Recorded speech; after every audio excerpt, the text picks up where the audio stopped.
BCS প্রশ্নপত্র কেলেঙ্কারির আবেদ কিংবা স্বাস্থ্য খাতের দুর্নীতির মালিকদের মতো এবার সামনে এলো আরেক আলোচিত চরিত্র, নতুন দরবেশ বাবা ওবায়দ। পেশায় তিনি নর্থ সাউথ বিশ্ববিদ্যালয়ের ট্রাস্টি বোর্ডের পরিচালক জনাব আজিম উদ্দিন সাহেবের ব্যক্তিগত গাড়ি চালক। ঢাকার ভাটারা থানার নূরের চালায় চারতলা একটি বাড়ির মালিক ওবায়দ। শুধু তাই নয়, রাজধানীর অভিজাত এলাকায় একাধিক ফ্ল্যাট, টঙ্গী ও গাজীপুরে জমি এবং কাশিমপুরে মূল্যবান সম্পত্তিরও হদিস মিলেছে।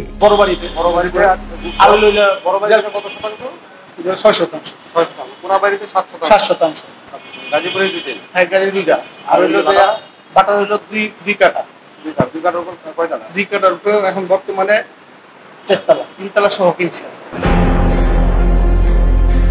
প্রশ্ন উঠেছে, একজন ড্রাইভার হিসেবে তার এই বিপুল সম্পদের উৎস কি?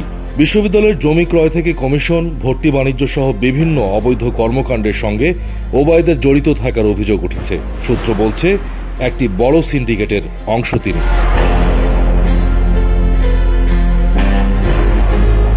সূত্র বলছে, এই দরবেশ বাবার পেছনে রয়েছেন খোদ নর্থ সাউথ ইউনিভার্সিটির বিতর্কিত চেয়ারম্যান আজিম উদ্দিন আহমেদ ও তারই কন্যা ফারজানা আজিম নিজেই।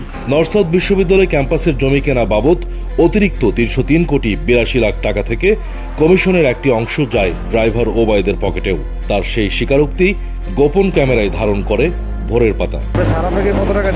আনুমানিক টাকা দিছে পরে 1 কোটি টাকার কাছে, আনুমানিক টাকা দিছে পরে 1 কোটি টাকার কাছে। আমার সাহেব টাকা দিছে, সাহেব কোথা থেকে দিছে সেটা সাহেবের ব্যাপার, তাই না?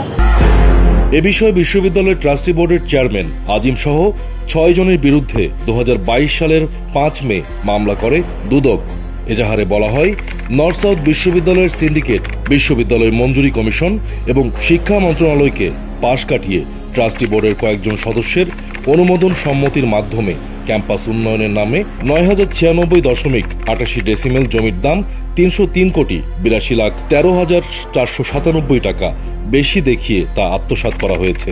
যদিও এ মামলায় অন্যান্য অভিযুক্ত 2022 সালে গ্রেপ্তার হন, তবে আড়ালেই থেকে যান জনাব আজিম উদ্দিন।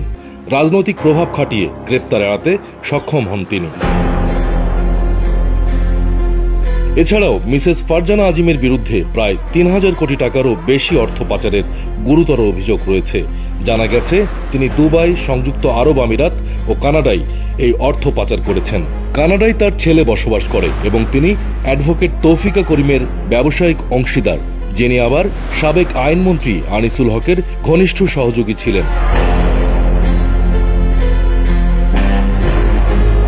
শুধু তাই নয়, পতিত আওয়ামী সরকারের মনোনয়ন চেয়েছিলেন আজিম কন্যা ফারজানা, যার একটি ভিডিও ফুটেজ এসেছে ভোরের পাতা অনুসন্ধানী দলের কাছে, যেখানে ফারজানা আজিমকে পতিত সরকারের পক্ষে ভোট প্রার্থনা করতে দেখা যায়।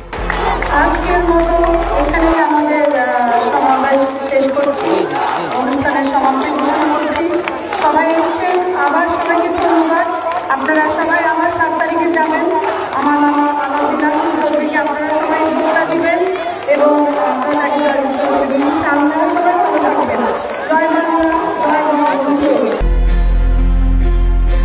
এছাড়াও 2024 সালের জুলাই থেকে আগস্ট পর্যন্ত ফারজানা আজিম পতিত সরকারের পক্ষে গণ আন্দোলনে বিপুল পরিমাণ অর্থ ব্যয় করেছেন, যা স্পষ্টতই দেশের নিরাপত্তা ও স্থিতিশীলতার উপর ওই সময় যথেষ্ট হুমকি সৃষ্টি করে। এ বিষয়ে আজিম পরিবারের ব্যবসায়িক অফিসে গিয়ে বক্তব্য নিতে চেষ্টা করা হলেও তাদের কেউই সামনে আসেননি।